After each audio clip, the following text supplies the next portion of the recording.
السلام عليكم ورحمة الله وبركاته. الشام هركهون جرت أمتك أشتي أمتك جاللا في أمتك كبجا أكم جرتان فياكي سني نجيني سنبات الحمد لله رب العالمين أنس نجرا قلة ربي أكم جرتان فيان أفيان دلقا مال فكات نبرا بريد دودا. والله obboleewwan kiyyaa hordoftootaa fi dinqisiifattoota koo hedduu galatoomaadha. Yeroo kamiyyuu isin galateeffachuu hin dagadhu. Ulfaadhaa kabajamaadha isinin jedha. Viidiyoon gadi isu laayikii gochuudhaan waan isinitti dhagahame koomentii jalatti barreessuudhaan yaada keessan ibsataa inni argaa koomentii keessa hundumaayyuu galatooma ulfaadhaa kabajamaa jajjabinni keessan ammallee daraan kana caalaa akkatti fufuu jaalalaa fi kabajaan isin gaafadha isinin jedha. Egaa ka yerootti foormeeshiina garaagaraa akka fidaa asirratti wal qaqqabsiisnu hundi keessan ni beektu. Har'allee obboleettii teenya tana qabadheen dhufee mudannoo obboleettii teenyaa tuni nu hoo maalirraa baranna kan jedhudha. Mudannoo obboleettii teenyaa tana barnoota qaba. Obboleettiin teenya tuni akka isin argitan kan ni bootti. Akkuma nama kamiituu biyya namaa dalagaa turte ergasii ammoo warroota bira dalagaa turte sanii walii galuudhaan obboleettii isiidhaa biyyarraa fidde jechuudha. Obboleettii isii biyyarraa fiddee erga obboleettii biyyarraa fiddee booda gaafa obboleettii ofii biyyarraa fiddu tana birrii ofiitiif fichisiisanii birrii isiitiin jechuudha. Birrii isii kan ji'a afurii mindaa isii kan ji'a afuriitiin obboleettii ofii tana fiddee jechuudha. Siif kaffallaa fidi jedhaniini sobanii fichisiisanii warroonni akkana godhe kun dhalataa hindiitii. Kanaaf erga dhuftee obboleettii isii erga fiddee jettee inni argitan suuraa irratti fiddee erga jettee booda erga fiduu isii mirkaneeffatanii fiddee mana warraa galchitee isiin ammoo waraqaan qabdu akka obboleettii mana isii galchitee mana warraa erga fiddee fi mana warraa galchite arabdoonni maal godhanii mucayyoo tana obboleettii tana jechuudha. Tabiyyarraa dhufte isaa irraa hambisanii isii tana poolisaan qabsiisanii ofirraa gadi baasanii jechuudha. Ilaala obboleewwan kiyya ani hoo maalirraa baradha ati hoo maalirraa baratta? Takkaffaarratti jalqabumaayyuu jechuudha. Akka isiin fiddee firii fiizaadha osoo hin ta'ini firii fiizaa osoo hin ta'ini akka kofaalaatitti keessaa hojjetanii fidaniif jechuudha. Hiqaamaa kaasii fiizaa maqaa isaaniitiin kaasii achi ergamee dhufte jechuudha. Kaafuma maqaa isiitiin achi ergasanii nagarii isaanii qabaachuu isaanii birrii isiitiin hojjechiisuudha. Maaliif namni tokko hojjettu erga barbaadee ulaagaa isii barbaachisu guutee fudhata malee birrii sarraatanyaati achi garagalee sarraatanyaa biraa hin qaxaratu. Kun ammoo dogongoraadha. Ilmi namaa ni dogongora.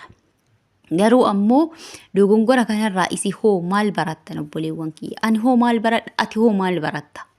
Jalqabumarratti namni obboleettii ofii fiduu firoota ofii fiduu isiidhaan hin jalqabne. Garuu ammoo haa ta'u malee mucayyoon tun tokkoffaarra dogongora isiin goote birrii ofii baasuudha. Lammaffaa illee dogongora isiin qabdu biiroo osoo hin godhini nam tokko osoo hin beekini booleedhaa fuutee gara mana isaaniitti geessuudha. Kana jechuun arabdootaaf abada hin geettu obboleewwan kiyya. Kuni rakkoo guddaa rakkoo hamaa ijoollee keenya irraan gahaa jira. Hammuu feetes arabdoonni gaarii yoo taate nama biyya kana keessa jiru hiqaamaa qabu, nama dhaabbata qabu, nama jabaa gootee, nama jabaa san bakka buufattee isaanirraan haa fidanii.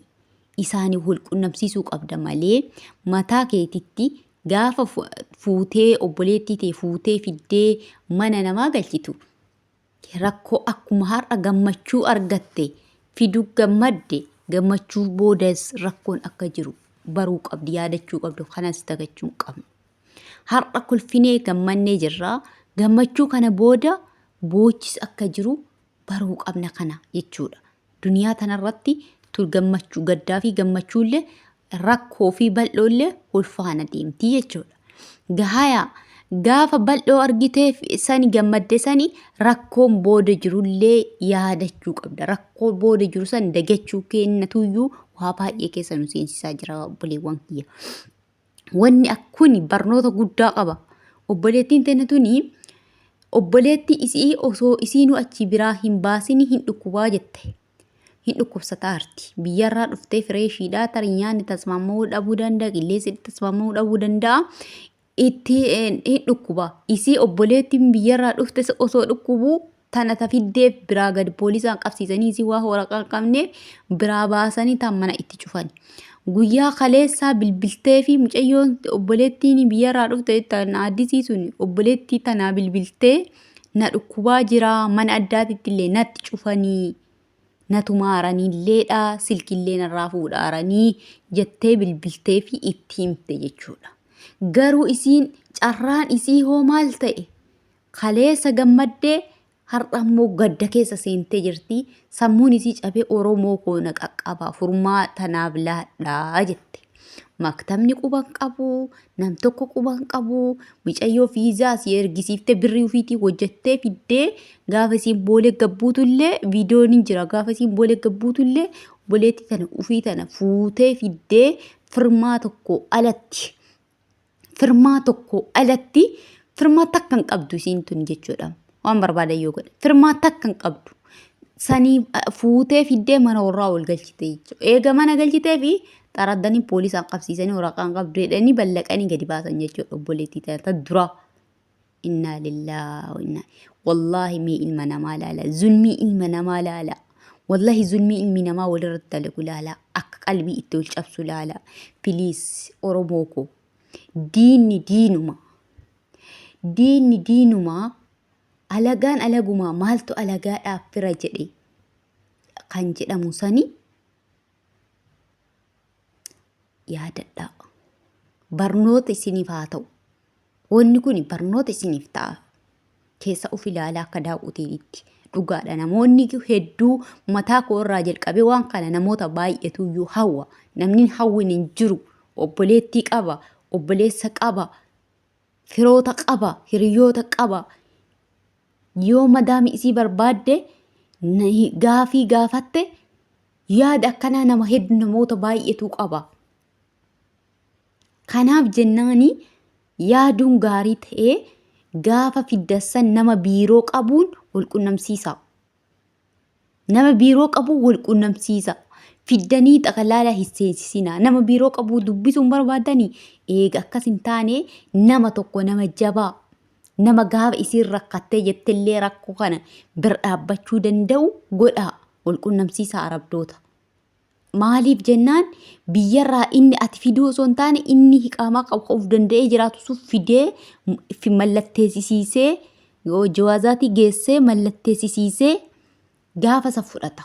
Akka har'aa kana hin baacu waan ta'eef baacuu hin dandeessu. Wanti har'a isii baacisiise mucattiin tun mallattoo takka malee mana isii galte. Kanaaf obboleewwan yaa'onni kun barnoota guddaa ta'a. Irraa baradhaa, irraa hubadhaa, obboleettiin tanaafillee du'aayii godhaa. Wanni akkanaa kun mucattiin tuni waa hedduu kasaarte. Inshallah rabbii yeroo gabaabaa keessa furmaata isiif haa laatu. Du'aayii godhaa fi irraa baradhaa, waa irraa hubadhaa, keessa of ilaalaa akka daawwateetti isiniin jedhaa. Viidiyoo isin irratti dheeressuu viidiyoo biraati. Hamma walitti deebinutti assalamu alaikum warahmatullahi wabarakatuh.